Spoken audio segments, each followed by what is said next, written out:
Kory, you're aware of what gaslighting is, right? I may have dabbled in it a couple times, maybe. Oh, you may have dabbled in gaslighting. Maybe, allegedly. Don't know. Man, which girl did you stress out? Oh, Joe. I had a couple back. Had a couple in my day. I bet you did. I bet you did. And Shannon Sharp would say, "A rabbit's foot once was in a dog's mouth. Who knew how that goes?" Your Shannon Sharp impersonation continues to be on point. I'm not gonna hold you. I'm not gonna hold you. I gotta add more lip. I gotta add Ocho.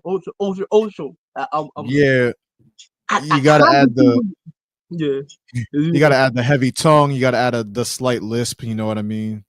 That's my no. That's my Michelle. That's my Michelle. He's still nuts for that. But that's another example of gaslighting, bro. I'm not gonna hold you. When it comes to what's been going on lately, now obviously we had the inauguration of the 47th president of the United States. You mean the start of our bid? 4-year bid? Hey, that's what you've been consistently calling it since election day.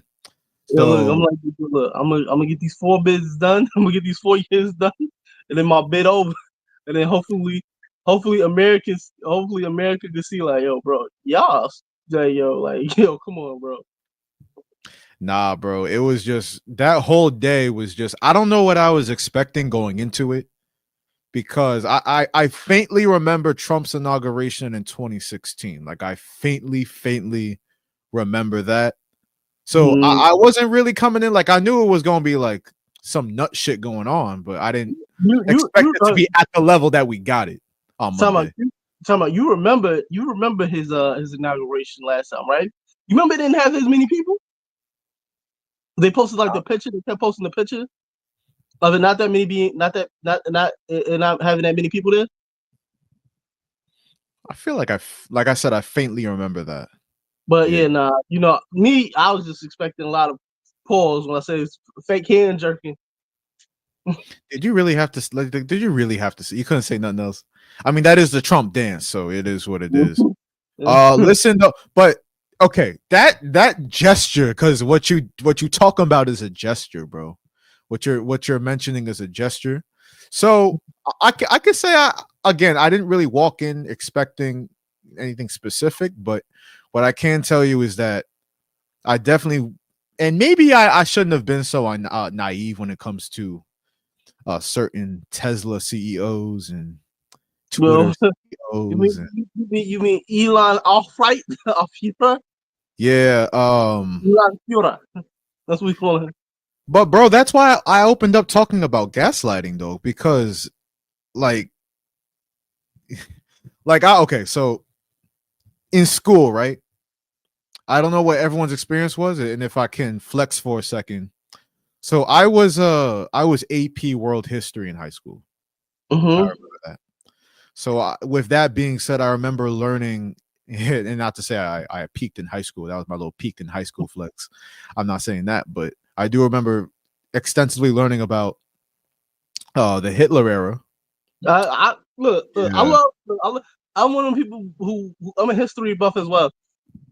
So I love like learning about World War II and like how what actually happened, what was some of the intricacies, and like some of the stories that was like I ain't gonna front. As many other things that I wanted to be in life, low key wanted to be a substitute teacher so I could teach like subjects in like a totally different way. You would probably be the substitute teacher that got violated in the middle of class, and you just had to keep a brave face and keep it pushing. Nah, I would want to teach them like how, certain things about. Would you be the teacher that would slap fire at a kid for disrespecting you? Nah. Okay, that's my answer right there. That's my answer right there. That's what I ain't go for. I be watching teacher student interaction. I'm like, nah, that's kind of crazy. I wouldn't. Me personally, I wouldn't take that type of disrespect. But I'll just call your parents. I'll just call you. You know what I'll do? I'll call your parents, right? And I'll do it how I used to have it. I'll gauge which one you don't want me to call, and that's what I'm gonna call. I'm like, I'm gonna call your mom. If you give me the, she don't care, whatever. I'm like, all right, cool. Calling your dad, and then when you get a little tense, I know which one to call. like a chess master. You set up that ass whooping when Exactly. dude get home. You set up that ass whooping. I'm like, which one's gonna give you that work? But nah, like me, I always like want to learn about like I always like learning about history and stuff, and just like learning how like the aspects of like World War II and like different historical events. So learning about like everything that went down in that war, aka Hitler might be the dumbest person I know. You got finessed by America fake video. You know he might be one of the first people to get catfish. Bro thought we had like tanks and all this other crazy stuff coming in. It was just inflatable vehicles. It was like, and then that's how we got the drop one, son. Do you think? Because I've been thinking about this. To be racist, right? To really be racist. Mm-hmm. Because I heard some people say, and I disagree vehemently with this, but you will have some people say, oh, racism is a mental illness. I don't know about that. I just think you got to be real stupid, like a little stupid. Let me say that, like, a little stupid. You got to be a little bit on the dumb side to actually be, Yeah, like like that, like crazy overt racism. Like yeah, you gotta be like a different. You gotta be on like a different spectrum, bro. yeah. It's funny you bring that up. Keep note of that spectrum word in the moment. Yo, I know. Like on gaslight me. Bro, like it's crazy. Let's just get right to it because I believe it was the post inauguration rally at Capital One Arena. And you know, a Nazi salute might not have been the worst thing at Capital One Arena this year because they got to watch the Wizards play every other day. You know what I mean? So it's not the worst thing that they've seen probably in that arena. But nah, in all seriousness, Elon Musk walk up there and he hit the hard to the chest, like real hard, and then he flings his right arm out in a straight stern fashion. You know what I mean? And I guess he was feeling so nice he did it twice. You know what I mean? He had to let people know what he was doing. So then all this talk comes out. I go, yo, did this dude Elon Musk really just do a Nazi salute? You turned into Kevin Hart for a second. You're like, oh, wait a minute, we're not just gonna skip past that. Wait a minute. Yeah, bro. Like, and then just yo, I have to say this because, like, you know me, I'm a journalism major. Right? I'm a media journalism major in school, so I take journalism very seriously. Like, I take the facts of the matter, given all the historical context, given all the real life context, given just common sense. I take all that shit very seriously. So when people is hopping up saying they had every excuse in the book for dude autism, that was one of the main things they said. Oh, he's just autistic. Man, I know plenty of autistic people, bro. They're not just doing racist ass salutes out of nowhere for no reason. Like, that's not happening. Number one. And I'm like, bro, if you was trying to like shout out people or like give like a gesture, you could have easily went like you could have easily did the LL. So yeah, or maybe like two pass to the chest, right? And then you like give a little wave, like like two fingers, maybe like two fingers, like hey yo, you know, like peace, love out there, like God, like that. You gave a four fingers in the car, Like you did the 1, 2, 3, 4, 5. bro.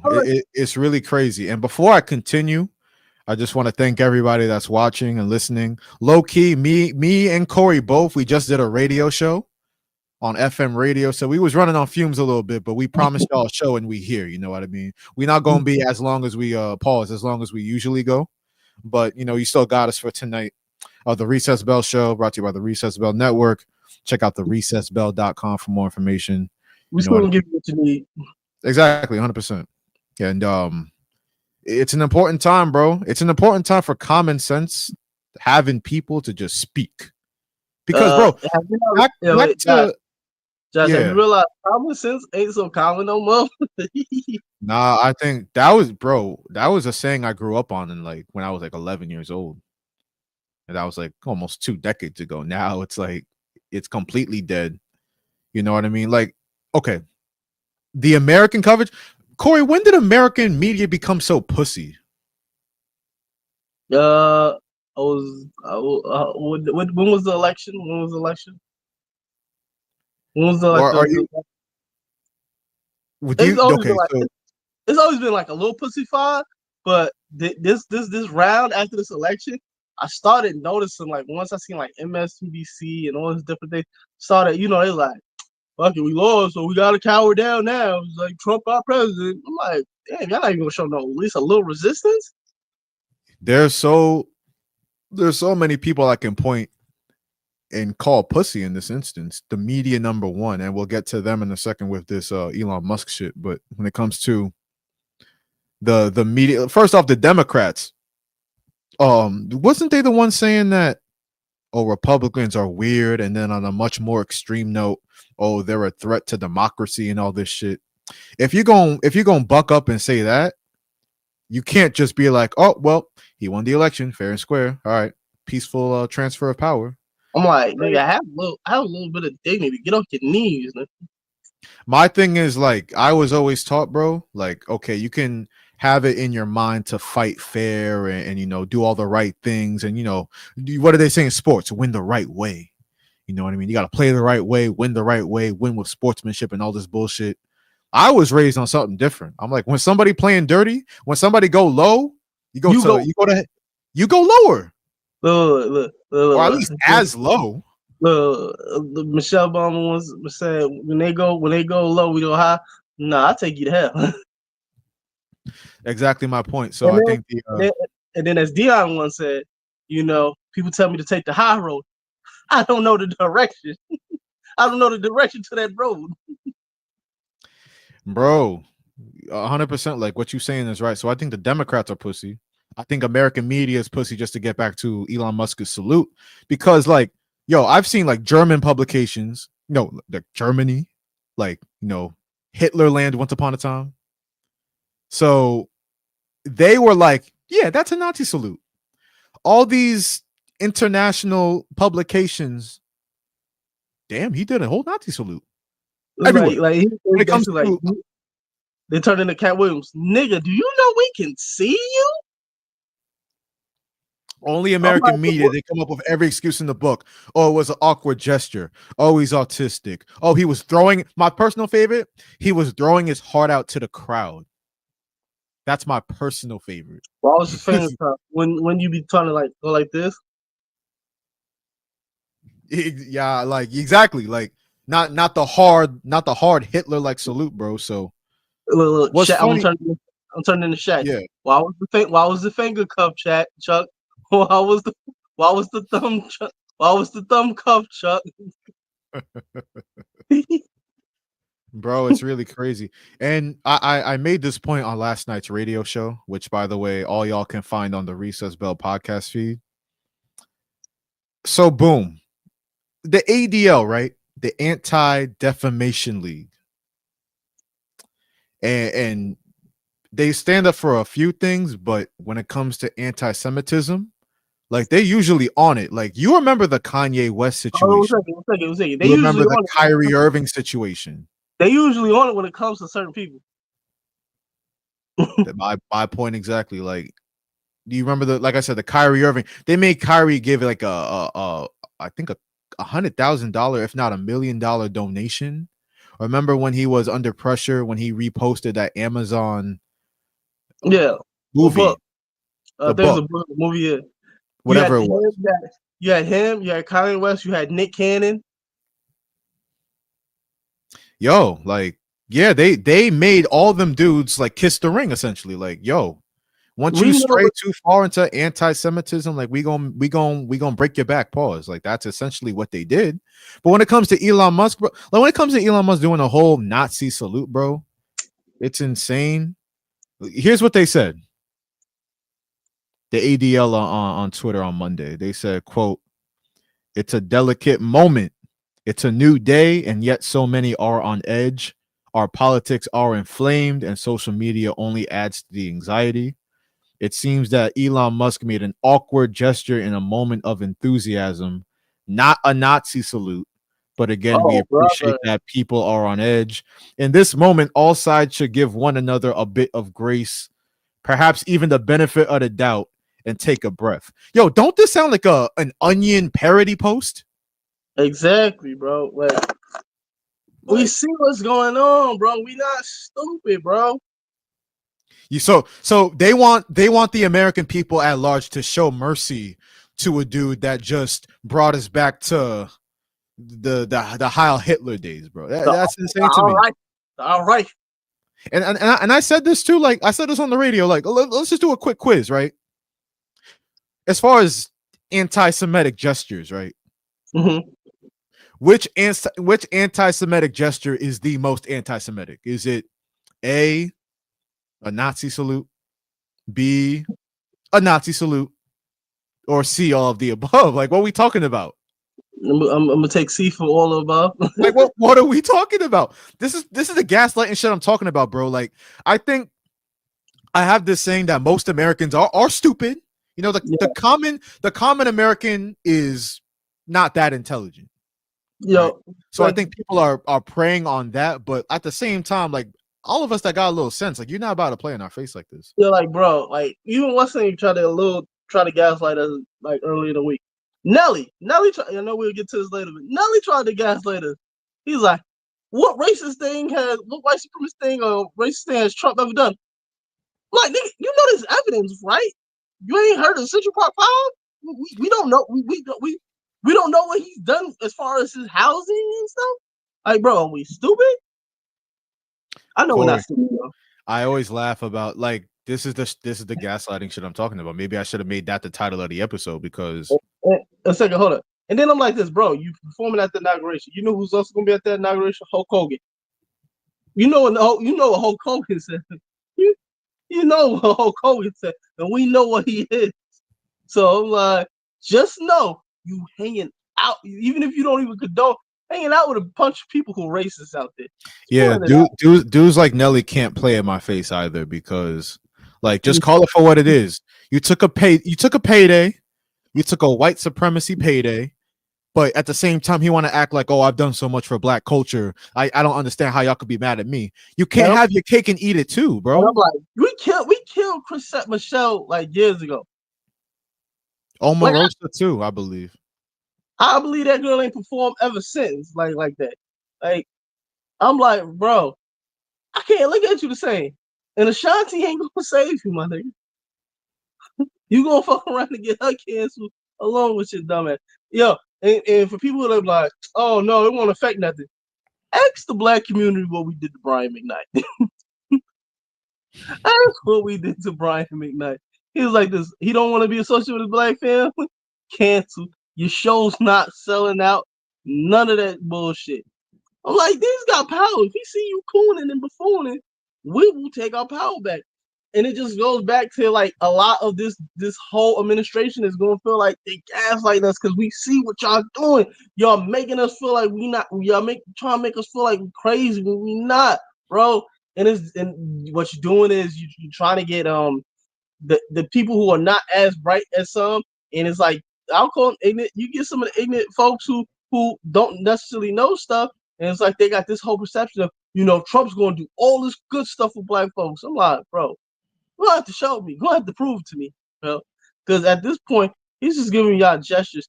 Because he's already rolling out mandates and things that aren't in your favor, bro. Yeah, we'll get to the executive orders in a moment. But lastly, I'll close the Elon Musk BS on this. Are you familiar with the name Evan Kilgore, Kory? No, I'm not. So that's good, by the way, for your sake. I would have been very concerned if you knew who this man was, because he's a far right political commentator. This is what he tweeted right after Elon Musk did the gesture. Mm-hmm. He said, "Holy crap! Did Elon Musk just Heil Hitler at the Trump inauguration rally in Washington, D.C.? This is incredible." He said, "This is incredible," with 2 fire emojis, and followed up the tweet by saying, "We are so back." Bro, okay, first of all, when you got other racist folks giving you props, you might want to pay attention to that. And second, I've never understood why people who like that type of stuff, like Hitler and all that other stuff, are American. I'm like, bro. I'm like, I get y'all racist, but y'all don't have no type of nationality. Y'all rock with the German. Y'all rock with that German stuff like that. I'm like, bro, they was trying. Yo, your grandparents will look at y'all crazy as hell. Y'all great grandparents will look at y'all wild as hell. Like, what the fuck? We fought against these motherfuckers for just for y'all to try to be like them? Nigga, that's some crazy ass shit, bro. I'm like, Yeah. it's so nut behavior trying to be an American Nazi. That's some real nut ass behavior. Kilgore went on to say it's a joke over and over, and then he said, like you said, Kory, Elon Musk is autistic. He was excited. We know his intentions weren't to make Oh, he Nazi backtrack? salute. He backtrack? He tried to after he said we are so back at it. Not like this is the type of bullshit I'm talking about, bro. This is the type of shit I'm talking about. This is what I'm talking about, bro. This is insane. This is like, yo, we know what you are. We know what you are. It's not even gaslighting at this point. It's just playing in our face. Like that's just getting pissed on and then being told it's raining and being like, word, it's raining. Why is the rain yellow? I don't know. It's raining. He said it's raining, so it must be raining. I don't know, man. But yeah, as far as the other stuff at the inauguration, it was funny. There was a video floating around of Trump signing executive orders. Usually I'm on point with the video. I can just put it on the Summer Jam screen here, but I couldn't get that one. I wasn't trying to get the Recess Bill LLC governmental lawsuit. You know what I mean? So, but Trump was signing executive orders. There was one point because he signed about at least, I can't even put a number on it. Just they was pushing them through like hotcakes. Like, oh, sign this one. Bet. Sign this one. Flip it. Oh yeah, and the 60-year protection of civil rights in the workplace. Yeah, send me that. So there was one point where he was like, oh, which one is this? And they told him, like, they whispered it in his ear. He was like, oh yeah, I'll sign it. So not great optics there. Some of these executive orders included, Kory, like I said, he terminated he signed the order because all this stuff has to go through the courts and the checks and balances because we paid attention in 11th grade AP. He terminated a 60-year-old executive order setting anti-discrimination requirements for government agencies and contractors, as well as giving executive branch departments and agencies 60 days to eliminate diversity, equity, and inclusion, or DEI programs. DEI, as you know, Kory, that's just a new way to call us a nigga without saying it. Exactly. DEI. He signed an order to withdraw the U.S. from the World Health Organization. Kory, do you know we are one of the very extreme few, if not the only country that signed on with the World Health Organization now? That signed off or signed on? That signed off of it, I should say. Yeah. So the next pandemic that rolls through, we're pretty much saying, my name Paul, that's between y'all, but in the worst way possible. Like, so that's not great. So the aforementioned Elon Nazi Musk has a governmental office because he's the Department of Government Efficiency office leader. Yeah, the world's richest man is going to be. He essentially bought his way into the office. That's all well and good. What else do I have here? I can't believe we're living it. I can't believe we're living in this timeline. Doctor Strange, please help us out. Hey, but at least he saved TikTok. Fuck TikTok, bro. You might say that, but that's not a small deal to a lot of people. And if you notice, TikTok was real quick to give Trump all the credit for it. I'm like, bro, I know what y'all doing. Y'all gaslighting like, hey, it's Trump good. You know, he said TikTok for y'all. Think about it. I'm like, bro, we know what you are. We know, we see you. That's chamomile tea. Maybe. Before we move off of politics, because I just had to speak my piece on that for the first half hour of this show. I will give you credit for something I usually criticize you for. Yeah. For everybody that don't know, Kory is a very staunch devil's advocate, typically. I like to think I'm a pretty smart guy, you know what I mean? So I'm usually very measured and thoughtful with my takes and what I say on the radio, what I say on these streams, what I say on TV, all this stuff, right? Mm-hmm. So on the radio, and I've worked with you, Kory, for what now? 3 years now? Mm-hmm. Like I'll come with like the facts. I'll do a lot of the research. Like I'll really get into it, and then you'll just come with an opinion that you know what you're the master of. I'll give you credit. I'll give you credit for this too. You're the master of coming up with an opposing take that, like, it's asinine, like it makes no sense, but you justify it enough for some listeners to be like, and even some co-hosts in the room, they'll be like, I can see that. I didn't see it like that. And I'm just like, yo, what the, like, what? So I bring that. It's called gaslight. Exactly. So I bring that up to say, like, but people like you that gotta like question everything. I think people like that think like that, like critical thinking, right? Like that's going to be the most important thing moving forward in American culture, because people are gonna try to and the government gonna try to spoon feed you a lot of bullshit, but you got to sit and be like, do I want to eat this bullshit up, or do I want to give it a little smell test and discover it's bullshit? I'm always Mr. You don't find that suspicious? You don't find that suspicious? That's me in a nutshell. Yeah, you're a Dr. Umar disciple. I can't go that far, but what do you mean? You're not? I can't go that far, but I think you are. I just think that I just have a perceptive of, like, I have a mistrust of a lot of things. History has taught me to mistrust a lot of things. Like what? Government. Anything else you want to call out that you distrust? Nah, because I might get canceled. Oh yeah, don't get us. Where's my disclaimer? Let me pull that up. The Kory David disclaimer. Let me just let that roll before he says anything else. This guy's stupid, bro. Man, we rolling right along though. You know what I mean? Why I sound crazy? I ain't do nothing. Sure, bro. Noticing the other side of my hand. Yeah, you never do anything. You are innocent at all times. Exactly. Thanks to everybody in here watching on X and YouTube. You can follow us on the Recess Bell on YouTube. Our channel is up there. We're just starting out, so any additional subscriber helps. You know what I mean? Startup company. We support creatives. The Recess Bell, the network for creatives. Check out the recessbell.com for more information on everything: sports, music, popular culture, mental health. We got it all over there. Artist shout outs. If you want to collab with us, give your work, whatever it is, like artwork, you're a painter, you're a drawer, you're a writer, whether you are a rapper or artist, collab with us and we'll give you a platform, because we're all about helping people out.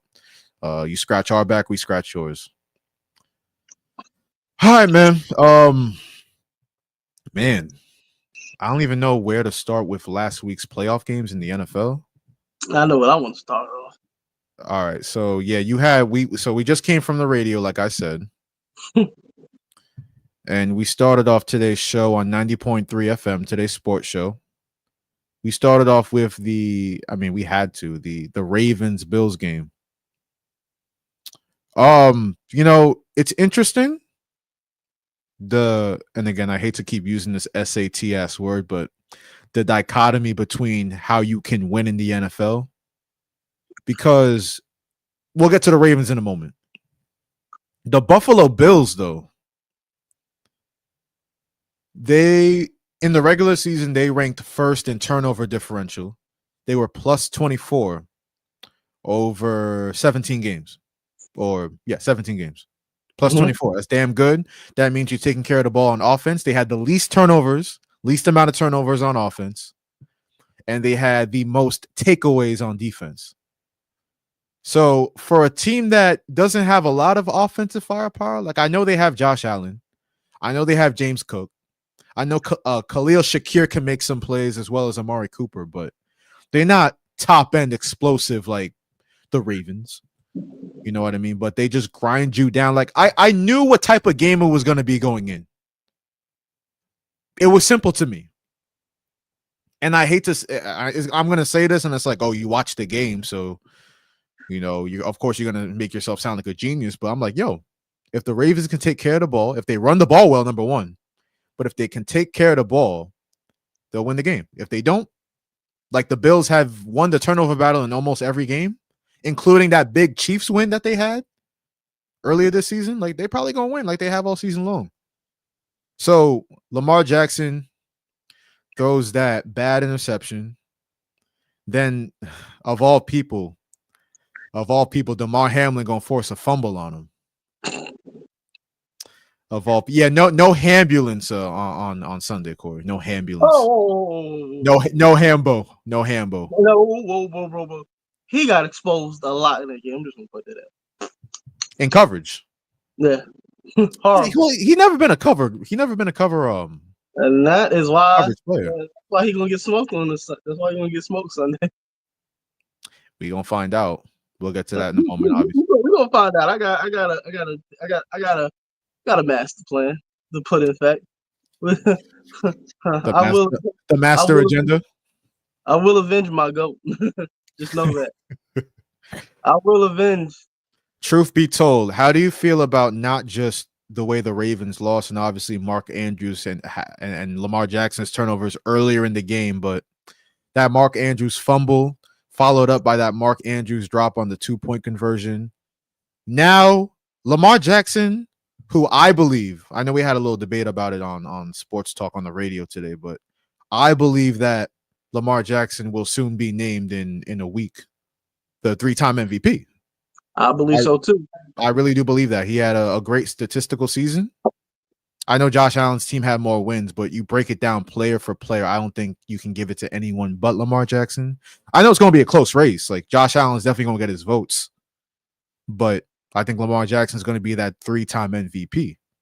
And with that being said, though, now he's in that rarefied air of when you are an MVP, like you on the map, like there's been countless MVPs in the now 109-year history of the NFL. Mm-hmm. A lot of MVPs. 2-time MVP, like, yo, you stamped. Like you on a Hall of Fame trajectory. If you were 2-time MVP.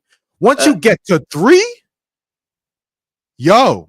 But he to me, I equate his career so far as being in that Peyton Manning elk where it's like, they're trying to get right over that hump, but something, whether it be the Pittsburgh Steelers or the New England Patriots, something is just always stopping them. I made this point earlier today. Mm-hmm. I think okay. The Patriots dynasty, right? Mm-hmm. Winning 6 Super Bowls. And then Tom leaving to go to Tampa Bay and win 1 more. So Tom Brady with 7. Bill Belichick winning 8 because he won 2 as a defensive coordinator with the Giants. Then you have the Kansas City Chiefs, who with 2 more wins can not just three-peat, but they'll have 4 chips in the last 6 years. I think that's warped people's minds because you've played football. Mm-hmm. And I play a little bit of football, but I've been more of an observer, right? Do you know how hard it is to win not only 1 game, but to win like 2 straight games, but to win 5 straight games, but to win in the playoffs? That's why you got to win a championship. That's why you got so many people fatigued. It's like they want something new. That's why you have a lot of people ruled against Kansas City. But that's why the Chiefs are so incredible to me. Like I can slander Patrick Mahomes for flopping like he LeBron James in 2012, flopping out of bounds on a sideline, contact play. And then you have Travis Kelce, who doesn't do nothing for his fantasy managers throughout the season, but anybody that put him on his parlay. But once playoff Trav arrives, then you have a problem. The Chiefs are incredible to me, but I don't have to like them. but they're still incredible because I understand, and I think most intelligent football fans understand. It's hard to win a Super Bowl. You know how much has to go right, bro. for you to win a Super Bowl? Dan Marino is one of the greatest cases. Like, he went to a Super Bowl one time and never returned, bro. Early in his career, he was thinking like, bro, I'm gonna get back. Never happened again. and he was he was like, who? They compared him to Aaron Rodgers. He was like Aaron Rodgers back in the 80s. All I can say on Dan Marino is that he was passing for 5,000 yards when like the average season was like scratching the surface of 3,000. And he had a lot of more running. He had a lot more dominant running backs back in those days. Yeah, so, he was different. So it's like that. And then you got like somebody said earlier, Aaron Rodgers and Brett Favre only won one, and they're probably Drew Brees too. Drew Brees only won, even though some could debate that there's a lot of Chiefs magic. Stop it. I'm defending you guys. There's a lot of Chiefs magic going on. Okay. A lot of devil magic is what you're saying. You're basically calling us the Antichrist before the new Antichrist in the Chiefs. That's what you're basically saying. Nah, y'all just had crazy unluckiness. Bro, I can't even look at it. You had the Minnesota incident. Then you had the LA incident, the Rams incident. It was like back to back to back. Couldn't help it. But like I said, like Larry Fitzgerald has never won a Super Bowl. Calvin Johnson has never won a Super Bowl. Never even got close. You have a lot of great players who have never won one, like, bro. And like even with Peyton, it took Peyton like his entire career just to win two. And some people could argue that last one he didn't really do anything on. Right. Like he was more like it was like a defensive led team, and the fact that for the majority of that team, he really was a shell of himself. In 2006, he had the best fortune of finally overcoming the hump and finally getting to the Super Bowl, and it was luckily he had to face Rex Grossman. That's all I'm gonna say about that. It's so difficult to win just one Super Bowl. So Lamar, I feel like he's going to one day, but like I believe that too. I feel like he is one day, but then at that same time, I'm realistic and I'm like, his time is like kind of waning.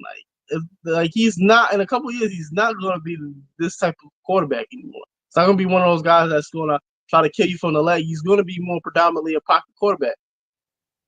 What do you think the Ravens need this offseason? Okay, so for one, they got to get rid of Brandon Stevens, upgrade that secondary because he was getting abused as a defensive back or corner.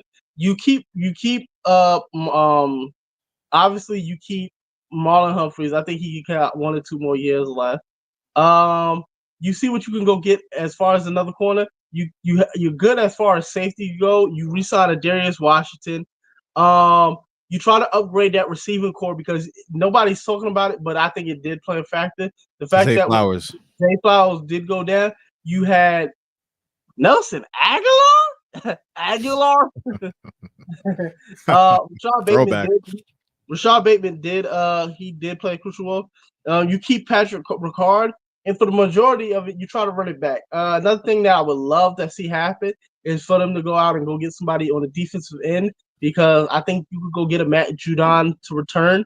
Because I think when you looked at that first drive from Buffalo and how they were just able to force their will onto Baltimore as far as just consistently running the ball with Josh Allen and Cook, and then luckily in the second half that they kind of slowed it down a little bit and adjusted well.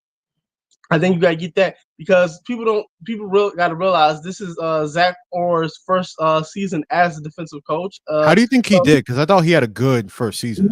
He had a good second half because people were killing him in the first half because on the defensive side they were slacking, they were getting criticized. People don't realize that even though they got a bunch of Pro Bowlers now, early in the season the defensive secondary and some of the defensive line were getting criticized a lot, especially in the offensive line for Baltimore. Like it by no means was like this whole fairy tale story of a season. People forget once they lost a couple of games that they were questioning, can this Baltimore Ravens team do it? And in the end, that they were proved to be right. But for the majority of the season, there was a lot of ups and flows and ebbs and flows as far as how the trajectory went. But I think, like I said, Lamar is still capable of lead. I don't care what it is. Lamar can have trash around him. He's still gonna find a way to get his team to the playoffs because and still be. I know that people want to like peg Joe Burrow over Lamar, but people got to realize. I love Joe Burrow more than anybody. I'm not going that far. People got to ask themselves, when was the last time Joe Burrow won the AFC? Came out of the AFC with a healthy Lamar intact. All right, now you're agenda pushing, but I still again no. I mean like this. When you think about it, when Lamar is healthy, the Ravens dominate the AFC North. Am I wrong? Do you think people really believe Joe Burrow's better than Lamar Jackson? I would never. I love Joe Burrow. You know that. I would never go that far. People think that because he beat Patrick one time. You beat Patrick one time. It's like when people rate Eli a little bit higher than he would be because he beat Peyton. I mean, because he beat Tom. The fact that he beat Tom once got him a little credit. Once he beat him twice, people like, is Eli legit? Like Eli is probably going to make the Hall of Fame just off beating Tom. Like if we keep it in stat. No doubt. Mark Andrews, though, I know he dropped that pass after he had that fumble. I was so mad about the fumble. I think I was more mad about the fumble than I was about the drop pass because of the fact that they were driving and they had just stopped Buffalo. So I'm like, bro, if you could score, you could actually like take the lead. Kind of, yeah, they could have taken the lead probably. I think, or tied it up, and you wouldn't have had to go for an extra 2-point conversion. So that messed up things. And I'm just like watching him. He caught the ball, and I'm thinking, okay, you're gonna fall or try to truck somebody, right? Like, no, why are you trying to bust out juke moves? That's not your repertoire, bro. That's Isaiah Likely. Isaiah Likely can get away with that. He got the sauce enough to do the jukes and do that. That's not your game. You are a possession tight end. That means either truck somebody or get to the floor. Bro, that is not a part of your game. I was just like, bro, I can't believe this is happening. And then when you drop the pass, when he dropped the pass, right? And I have people like Chris Sims out here talking about, man, he made that too difficult. Bro, he put it into your chest. Yeah, can we talk about that? Because it's situations like that where I really start to notice who played football or who just plays sports, period, versus who's just watching it. And I'm like, bro, what nobody's talking about that. If Mark Andrews, who's a receiver, right? Technically, a tight end is a form of receiver, right? Why are you trying to body catch the ball? He tried to body catch the ball instead of putting your fucking hands out and when I literally tell you on that Sunday, I had a whole conversation breaking down playing football to one of my friends about like how we were watching the what was the first game? The first game was Rams Eagles, which we'll get to.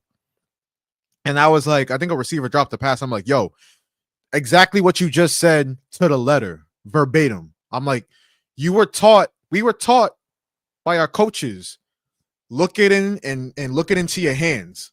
When you try to catch it with your body, you risk the ball bouncing off your chest and you dropping the ball. I ain't played football in years, right? Like, bro, like years, right? But even I still got the instinct of once a catch, boom, tuck it in. Catch, tuck it in. Boom, boom. Like triangle. Boom. Throw it into that little triangle. Boom. High point the ball. What I also know is that when you try to excessively body catch it, you don't trust yourself in that moment. Because Mark Andrews had just fumbled. So he's thinking like, yo, I really can't fuck this one up. I'm not gonna lie. At this point, you gotta retire the Mark Andrews 2-point conversion, bro. And you know what the worst? You know what the thing that made me? You know what the thing that makes me more mad about that catch? I've seen Mark Andrews make more difficult catches. A lot more difficult.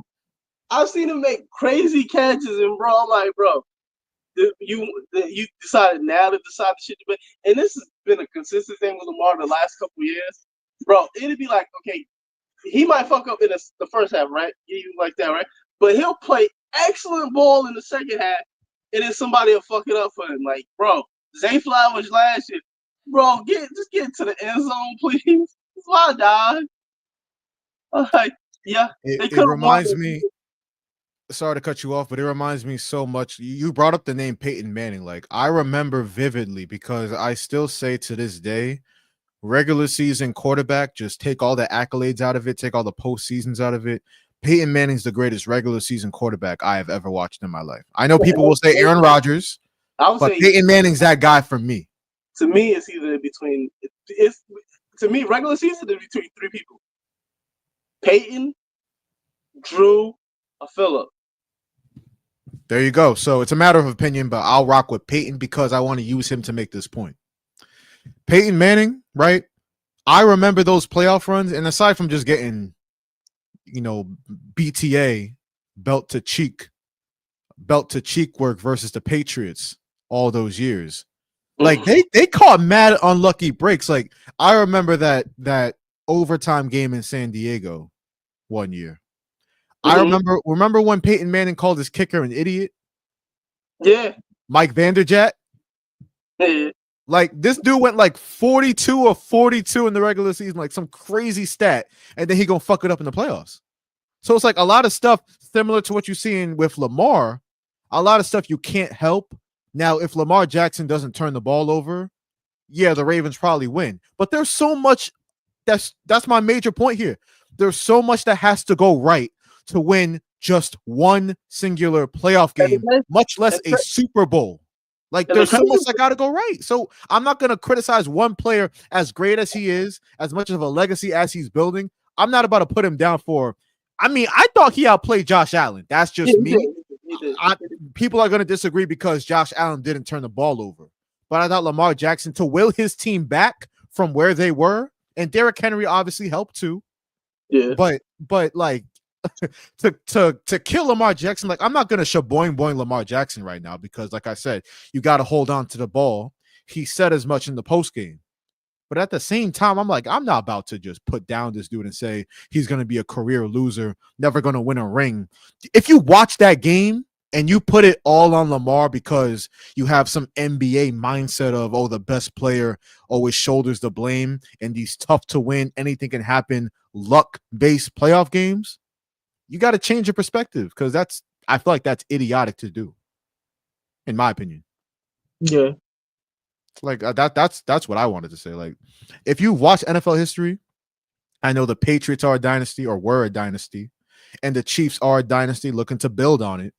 But don't let that bastardize your knowledge of how hard it is to play football, win in football, win a playoff game, and win 3 or 4 playoff games in a row to win a championship. There's so much luck that goes into each champion. That's true in any sport, but especially football, bro. You gotta rely on the refs. You gotta rely on kickers and punters. You gotta rely on the weather, depending on where you're playing. You got to rely on so much that I think it's stupid to be like, oh, Lamar Jackson's a career choker in the playoffs. He had a rough start to his career, but if you watch that game and you saw a player that couldn't live up in the bright lights, like, you just a dick eater, in my opinion. Like he's progressing. I think he's becoming more of a complete quarterback at the level now, where it's like he don't necessarily need to use use his legs because he was slicing them up with his arm. If you look at how he dissected that first touchdown play with Rashad Bateman, he did exactly, he read the whole entire coverage, and he looked that first drive for the Ravens was so easy. And then when he finally did get the ball back after the fumble and everything, even on that fumble drive, he was still like, picking them apart at that point. Like he had his way in the passing game all game, I feel like. And I'm like, bro, people don't even realize, like, if I really wanted to and dissect all of Lamar Jackson playoff losses, there's only one where I say, yo, he played hard. Like there was only like one where I was like, yo, that was really on son. Like, yo, he couldn't have done nothing better than that.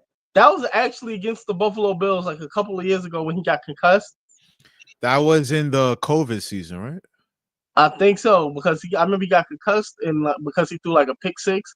He threw a crazy pick six. Yeah, Taron Johnson got him. But besides that, if you look at his first year, right, against the Chargers, do people realize that he played the Chargers the week before that and dominated them? Do you know what they had to do in order to beat him? I'm gonna tell you. So you know how you play like 4 defensive linemen, linebackers, corner, safety, corner, whatever, right? They had everybody up at the line of scrimmage. No, they didn't do that. You know what they played? Played about like 3 defensive linemen, 3 big guys, right? And they played. Everybody was a corner. Everybody was a corner or a safety. They didn't play no linebackers. I feel like I remember that now. Yeah. They played no linebackers at all, and it was just nothing but defensive backs and the whole entire secondary because they had to match the speed. And at that point, Lamar Jackson was a rookie. He wasn't really that like guy as a quarterback. He was such a raw player at that point. Like yeah, because you remember they didn't necessarily have an offense dedicated towards him yet. And because you look at it, he was mostly like. If you look at most of his touchdowns his rookie year, it came by rushing. Right. So, in a sense, they had planned for him just to run. And luckily for them, they got that. And then if you look at him against the next year, when he won the unanimous MVP, and they played Tennessee, it was on the defense is what happened there. Derrick Henry literally ran over the defense, bro. And because they didn't have a quarterback to do anything, it was just the defensive line couldn't stop the defense. The 2 things that happened in that game, I remember what happened in that second game. The 2 things I vividly remember. The defense couldn't stop Derrick Henry because I remember Earl Thomas getting stiff arm, like, and that'll always be cemented in my head. And then he turned that man into a lead blocker. Yeah, and then another thing that happened, and then I hate to say, too many people dropped passes. He had a crazy people like that game. So many people dropped passes. I remember, unfortunately, I hate to throw him under the bus again.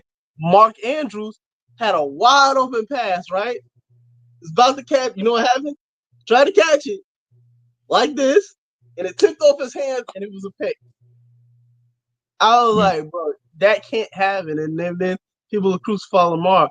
I'm like, a lot of these playoff losses is not on Lamar, but Lamar has to take the blame because you are the head of the snake. You are the quarterback, unfortunately. Right, and that's to give him credit. That's what he did in the media post game. I think you've had enough of defending your client, Lamar Jackson. You know what I mean? We rest our case at this time. Yeah, you did a fine job, sir. You did a fine job, Mr. David. Speaking of dominance on a football field, I have a present for you, Kory. What's the thing? Oh, brother! Boo! Boo! Boo! Boo! Look at boo! Saquon Barkley, 205 yards rushing. It's almost like I was right when it comes to how the Giants handled that situation, but I digress. I'll let it go. Everybody knew that Saquon was gonna be good. Like anybody doubting that was kind of crazy, but I know the fact that I'm still mad that we paid Daniel Jones over him to this day. I'm still mad that we paid Daniel Jones over him. That is already aged like milk on an Arizona Heat type of day. That hasn't aged well at all. And it's been such a bittersweet moment watching him flourish in the playoffs because of what we had, and the fact that you could have went to any other team but the Eagles. Like, oh my God, it's like, to me, this is. I know that I hate to put this as a comparable or antiquated to it, but to me, this almost feels like Kevin Durant going to the Golden State Warriors. Oh, brother, yo. Bro, I'm like, bro, y'all was already solid and they had a good offensive line, but then you add this guy who can just break a 60-yarder out of nowhere, bro. Okay, from that standpoint, it makes sense. I'm like, bro, y'all already had pieces. I'm like, bro, why, bro? Why? And I'm like, because I remember what they did. Who was it? Who was the running back? Miles. You remember? Was it Miles Sanders? They had Miles Sanders a couple years, right? A couple years back. Made the Super Bowl with him. Yeah, and I was like, I remember what he did with that offensive line. I'm like, bro, if you put Saquon back there, bro, it's over, bro. I mean, I'm still mad that what the fuck shit he did last week where he slid. It's like, you fucked my parlay up, but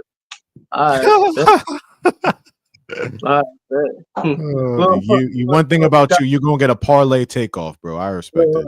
Look. Got me turning into sassy ass Jalen Ramsey. Bet. You remember that? You tell me. Ramsey.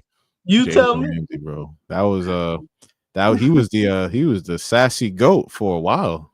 I go for it. Wasn't nobody knocking him off that throne.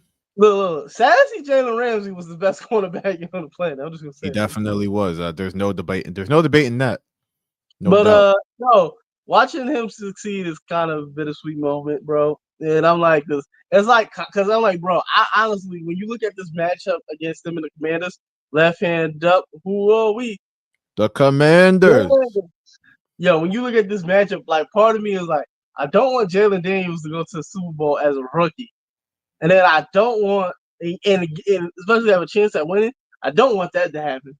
I don't really want the Eagles to win because then Saquon get the Super Bowl, bro. I'm like, bro, I'm essentially screwed on Sunday. So the Commanders, bro. Yo, man. Detroit thought they was going. They thought they was gonna just roll right through them if you watch their demeanor, even how the game started. Bro, they had everything. You had home field advantage. You had Leandro Ball in there performing, freaking, bro. Whoa. I said, bro, yeah, they gonna blame my son Leandro for this loss. So I said, he performed at halftime. I saw. You know, I was like, I ain't go for it. I was glad though. I was glad when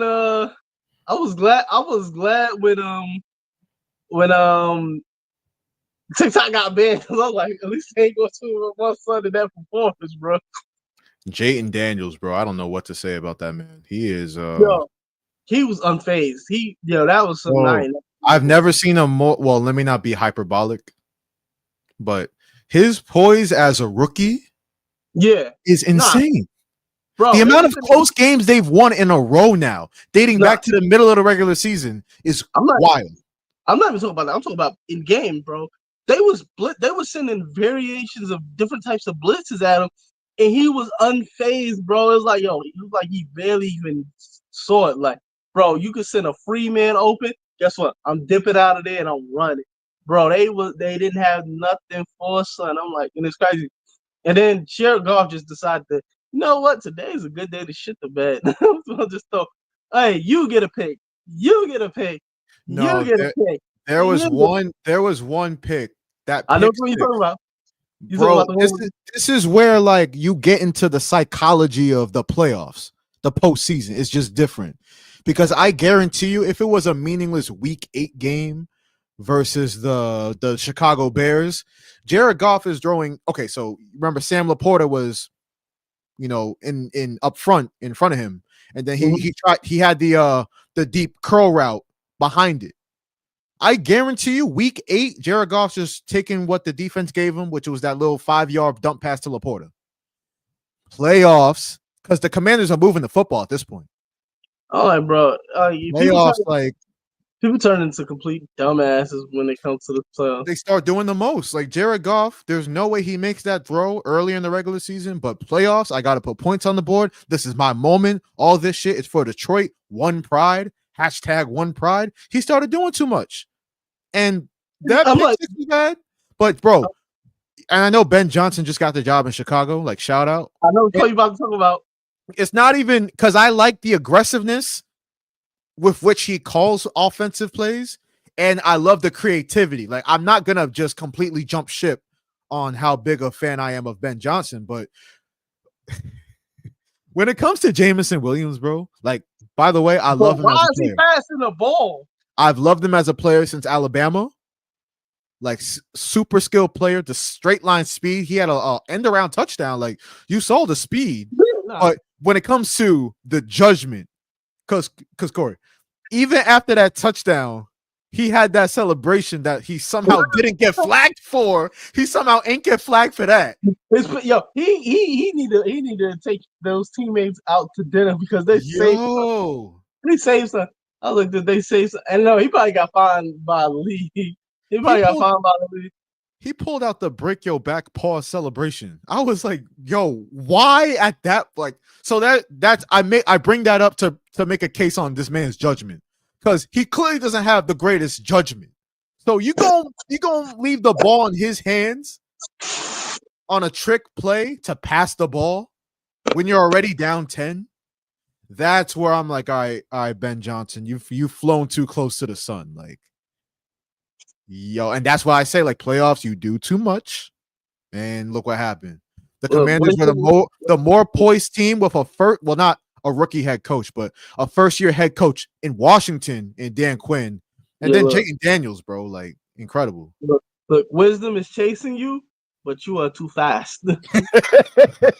That's an old Nigerian staple right there, bro. Oh, how you know about that? How you know about that?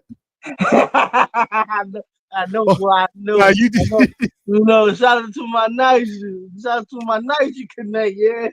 I was like this. I was like, if someone catch on to this when I said it, I'm like, he ain't gonna know what I'm gonna do. I'm gonna say how I heard it growing up. Wisdom is chasing after you, but you have proven to be faster. All right, you remember when I showed you the dude who do the stories? What's up? Remember the dude I showed you who do the stories on TikTok? Yo, yeah. He's African, right? And so that's why I got it from, because he said it exactly like how you said it, bro. Yo, but you are faster. Yeah, nah, bro. Hey, man. Wisdom is chasing you, but you are proven to be faster. The Detroit Lions are out. And in the AFC, the Chiefs, I mean, what can you say? I mean, they win every game. They get every call. Toyo, boil in trouble. Voodoo magic. Yo, like, and bro, the referees, like, I'm okay. You know how I feel about referees after a certain playoff game a couple years ago with the Saints and the Rams. Hey. I know. Bro, I'm not even gonna go there. I'm just saying, like, okay, I'll just make this point about that game. I'm not going to really talk about the game because we know the Chiefs, they were favored against the Texans. The Texans did outgain them. By the way, each team in the playoffs or in the divisional round that lost outgained their opponent, which is wild. But I digress. Yeah. For the NFL, and by the way, group the NBA in this too. Those two leagues that have gotten so heavily in bed with gambling, and FanDuel and DraftKings, like, listen, if you gonna get into bed with these sports betting companies, you have to have so much more transparency when it comes to the referees, and you got to be no nonsense about it, because for there to be a refs help the Chiefs narrative entering the game, and then to have that go on where Patrick Mahomes is sliding down and two Texans defenders literally crash into one another, and then you're going to throw the flag for basically going helmet to helmet to each other. They didn't even hit Patrick Mahomes. Exactly. And then you had another roughing the passer with Will Anderson. I'm like, yo, if you're going to be if you're going to have FanDuel ads playing during the game, you got to be better referee wise. Like, you got to have you got to reinforce the integrity of the game a lot more than what they're doing. Bro, I seen the definition in that game. I seen the definition of a of a hip drop tackle that was not called, right? And then I look at the Baltimore Ravens game. I'm like, Lamar sliding, get hit, no call. I see Jalen Hurts sliding, hit, no call. I see Lamar Jackson go out of bounds, get hit, drop tackle. And it was a late tackle, still no call. I'm like, bro, what are we doing here? Disgusting. And I'm not even one that's like I'm one that appreciates the Chiefs for how dominant they've been. But like at the same time, like, yo, we got to have more integrity of the game, all that shit that they talk about. Let's actually enforce that. Because I don't want to see one of these two great games, because I believe there'll be two great games this question. weekend. Do you know which game is first? Coming on first? Commanders Eagles at 3:00. Oh, brother. I mean, you going as a Giants fan, you're gonna have to sit and stomach that one. No, because I'm trying. I'm thinking about adding. I was thinking about adding what's name to my parlay, but I'm like, I don't want to do it. What's his name now? I was thinking about adding the Eagles to Eagles Bills parlay, making an Eagles Bill two team parlay.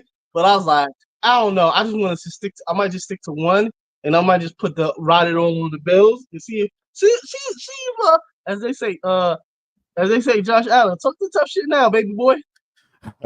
Dumb question given what you just said. Dumb question, right? But you think Eagles Bills is the most likely Super Bowl matchup? No. The most likely it is. I think it's. I know this is gonna sound like you just taking the most likely. It's probably Chiefs Eagles. Charlie Chiefs Eagles again for the second time in 3 years. And you remember what happened in that game? Remember who I had? I still get killed for that game. I sure do. I remember telling you verbatim. All I'm saying is that field was horrible. Yeah, players was. Do you remember that A$AP Rocky quote about slipping on something? Hey, bro. Hey, yo. Hey, yo. As A$AP Ferg would say, I don't know what was going on in here. I ain't know nothing about that. Anybody that don't know what we're talking about, I'm not gonna say it because I'm a grown man. He was slipping on some substance, and it wasn't baby oil. no. And then he really crashed out because he gonna talk about they was beating off in the bathroom. I'm like, bro, what are you talking? Where is this story going? Like, why are you saying all this? My thing was like, bro, why it sound like you was in like close proximity? You was in close proximity for all these actions that took place. And then what happened when you slipped and you had something on your back?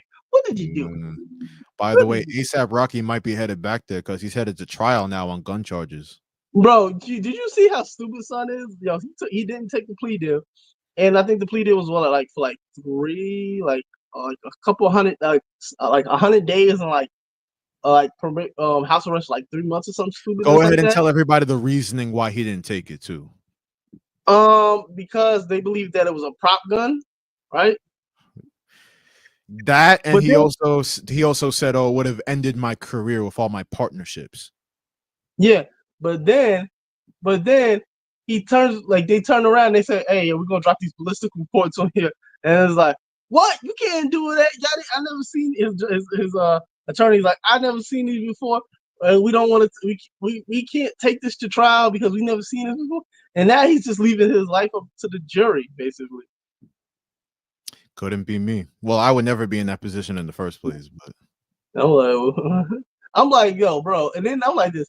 I'm surprised who's ever the prosecutor isn't using the fact that, hey, I know. I'm just gonna say he has multiple stints in jail. Not even just here in the USA, in Switzerland. I would have used that against him, bro, if I was a prosecutor. Hey, remember, he got that Trump pardon back in the day. Yeah. Now Eric Adams is trying to get the same treatment. Yeah, you see how he shaboing you. I sure do. He says, hey, big bro Trump, I ain't mean nothing but. He's definitely calling Trump big bro. Like, that's without question going down. Vince McMahon already getting the big bro treatment. Like, hey, Trump, I can't go out like this. Basically, he ain't going out like Trump about to put in so many favors. It's about to be crazy, bro. Bro, let's run down some topics because we got like 15 minutes left in the show. We got like 10. We said we might have a hard out. Yeah, like I did say hard out at 8 o'clock. But yeah, Sexy Red posted that AI image of of her and MLK Jr. First off, before she even posted that, like I've seen that image around pretty often on the internet. Yeah, so But that was the first time she posted it herself. Yeah, she took a random post. She just took a random post. It's not like she made that post. Yo, with all that being said, though, Martin Luther King Jr.'s daughter Bernice wasn't playing around with. She was not playing around with her ass. She said it's disrespectful and distasteful. Yo, I said this on the radio last night. The alliteration. She said distasteful, dishonoring, deplorable, and disrespectful. I'm like, whoo, okay, Bernice. as somebody would say, she throw those D's on it. She threw some D's on it. Deplorable. I'm like, oh yeah. I was like this. I was like, I felt like Michael Irvin when that meme was like this. With the knife, like sticking a fork in. He was like this. He was like, what is you doing? What is you doing? But nah, and then I gotta commend Sexy though, because she did come out and said, I totally agree with you. It was distasteful in this manner. She apologized. She backpedaled like Prime Revis. She didn't backtrack. She apologized, bro. She knew she was wrong. Yeah, she backpedaled like Prime Revis. Bro, that's not backpedaling, bro. That'll be like if somebody openly said, I did this, boom, and stood on it, then backpedal. She never stood on it. She just realized that in that moment, yes, it was distasteful, and then she apologized. It's not backpedaling. It's taking accountability. Yeah, I'm just playing around. Good on Sexy Red for not escalating it. But this AI, is why we talk about like. Go ahead. AI is getting out of hand though, bro. Like you got people you got people making AI things with kissing people, like folks kissing. You got AI. Yo, I seen one thing where it turned like a doll into like a whole moving object, bro. I'm like, you're seeing they have AI whole videos now too. I'm like, bro, it's getting scary, bro. Yeah, man.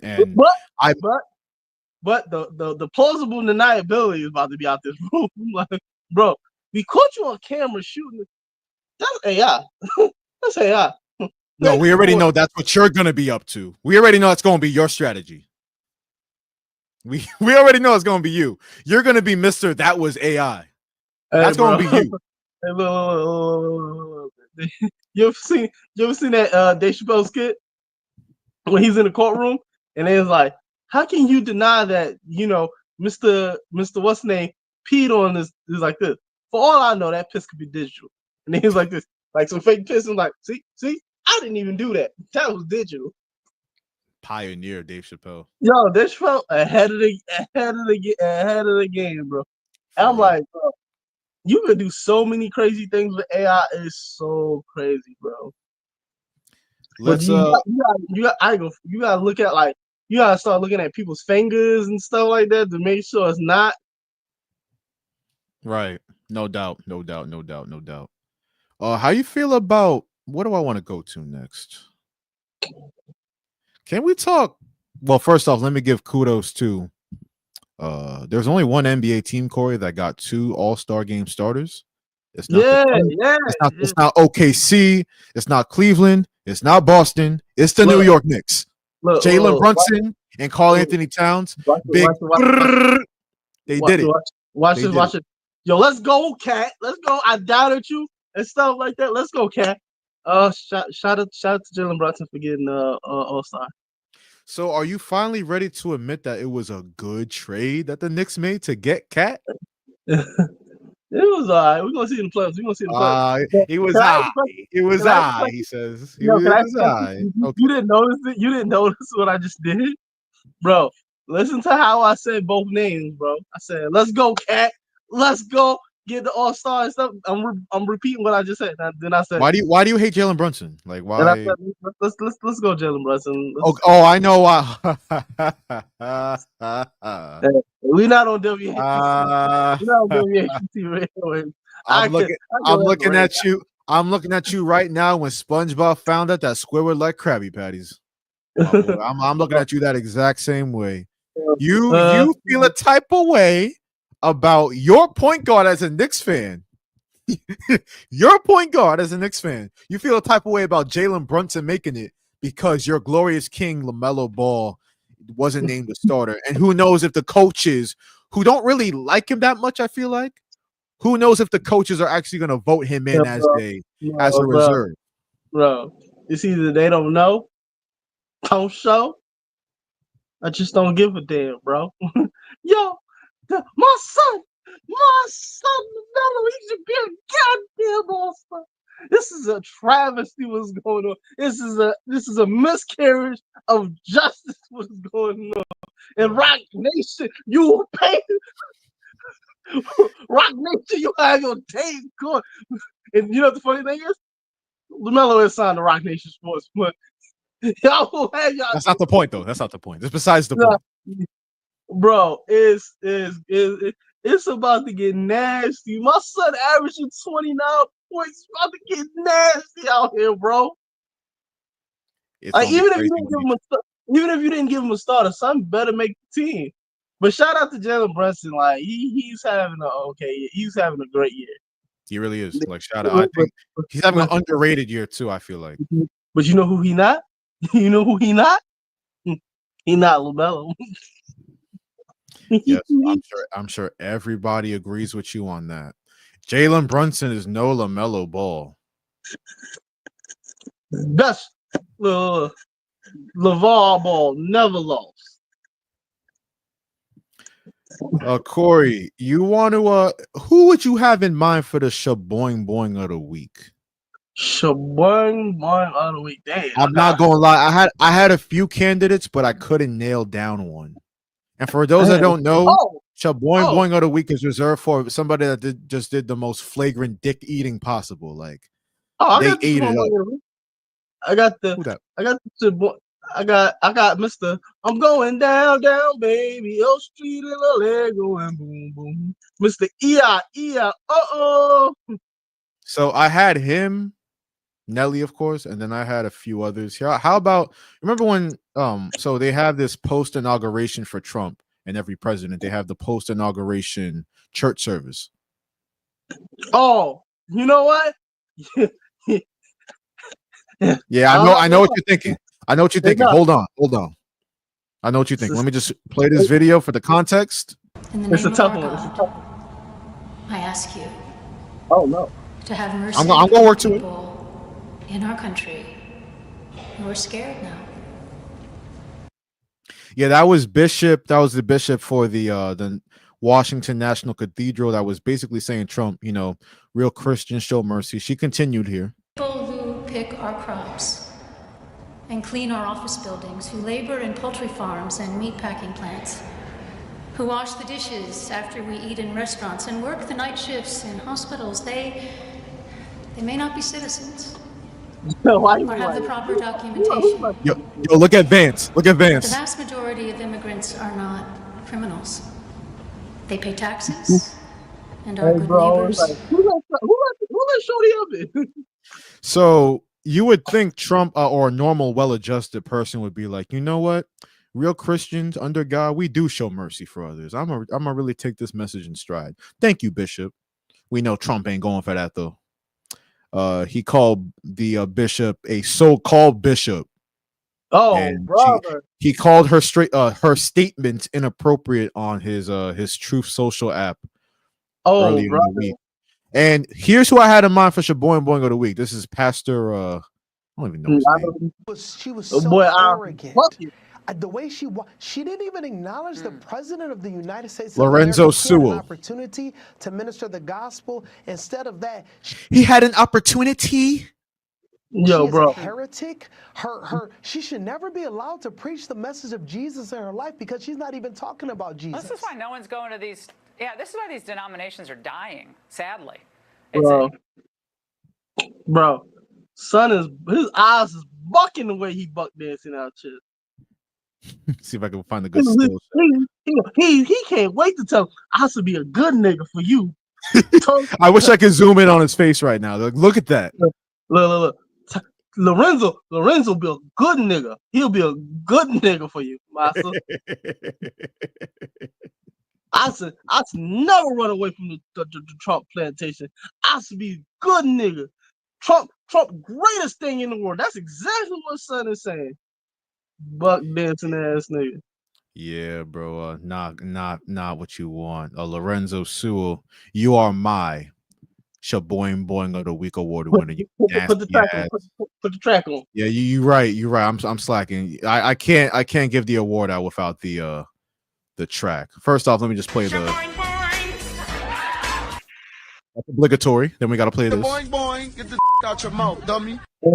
And yo, he lucky we didn't even play the worst part of it. We know what you did at the actual inauguration. Oh, that was nasty. That was nasty. That was super tough. Yo, son was on his knees, basically slurping at that point. Yeah, he was getting all. You know, it gets real nasty when they start doing all that animated arm gesture stuff. They really work their way into it. Like he was acting like Trump was his god. He gotta wake up and have a little more self-respect for himself. Bro, get off your knees, bro. You making niggas look bad out here. Get off your knees, wipe your mouth, all that. Yeah, there's a bunch of you coon ass niggas who doing that. 100 lashings. 100 lashings. I can't lie, Kory. You had me scared last election season when you said you thought Trump was gonna get you that stimulus check. I got common sense, nigga. I'm just messing with you. All right, bro. Like I said, we got a hard out at 8:00. I've been making you work overtime. So I'm gonna stay true to my word. You know what I mean? So let me wrap this up real good. Pause. All right, yeah. That's what I said. Pause. The Recess Bell Show Season 2, Episode 8. By the way, all of our live studio content is on the YouTube channel and on the website. We're gonna be back live in studio real soon. February 5th is the plan. We're gonna be in the New York City. We're gonna be in the city. We're gonna be recording for about 2 or 3 hours. Gonna be back in live studio. Gonna be a real engaging show. Gonna have drinks, of course. I can't speak to what else will be there because yeah, I'm not trying to give it all away, but we're gonna have a great time. We're gonna talk the Super Bowl, the pre-Super Bowl show and the pre-Valentine's Day show. So you know, hopefully Kory will make the commute out for that. This show's for the lovers. This show's for the lovers. No doubt. So yeah, check out the website. Follow us on YouTube, Instagram, Twitter, and TikTok at The Recess Bell. Search up The Recess Bell. And yeah, we're gonna be back next week. We do this weekly. The Recess Bell on air on the radio every Thursday night at 9 p.m. Catch us on Sports Talk on the radio, you know, Fridays at 4 p.m. We do it all, bro. We media moguls at this point. Exactly. At least we getting there. I'm trying to get like you, little bro. Lil bro. You really trying to push this narrative. I gotta respect it. I know. I can't say little bro because you technically like bro, right? Wouldn't it be bro? Because you fall in my type of realm, don't you? One thing about me, I ain't calling you big bro, no matter what. That ain't never happening. It'll be a cold day. It'll be a cold day in hell and it's snowing and there's ice on the ground before I call your ass big bro. That ain't never happening. Watch I work it into my first Recess Bell contract. Nah, I know. But my lawyer's gonna read the fine print. Trust. That ain't never gonna happen. Oh, nah, nigga. I'm gonna have y'all out here. I'm gonna have you looking like TLC out here. You ain't gonna read the fine. I'm gonna put it so small niggas ain't gonna see it. I'm like, right here. You ever seen the cartoons how they had to put the double magnifying glass, like triple magnifying glass? I'm gonna have whatever tool I need ready. Pause to make sure that verbiage don't get in the contracts. That's not gonna happen. I'm gonna change my name to Big Bro. I'm legally change my name to Big Bro. You gonna have to call him. I'll find a nickname. That ain't never happening. I'm like, you trying to call me any other thing else? I'm like, yo, that's my slave name. That's a slave name, bro. I'm like, you only address me as big bro. That's it. Hey, not too many slave name jokes out here, bro. Who knows what the next 4 years is gonna look like? First name big, last name bro. Nah, still not. I'll find a way around it. Hey, look, they say they trying to make America great again, right? But what year they talking about? That's it. I think that's the perfect way to leave it. I'm not gonna Nazi salute out of here. I'm gonna throw my heart out. Look, this is what he should have did. This is what he should have did. Peace out. Peace, y'all. My heart goes out to you. I'm throwing my heart out to y'all. Look. Peace. We'll see y'all next week.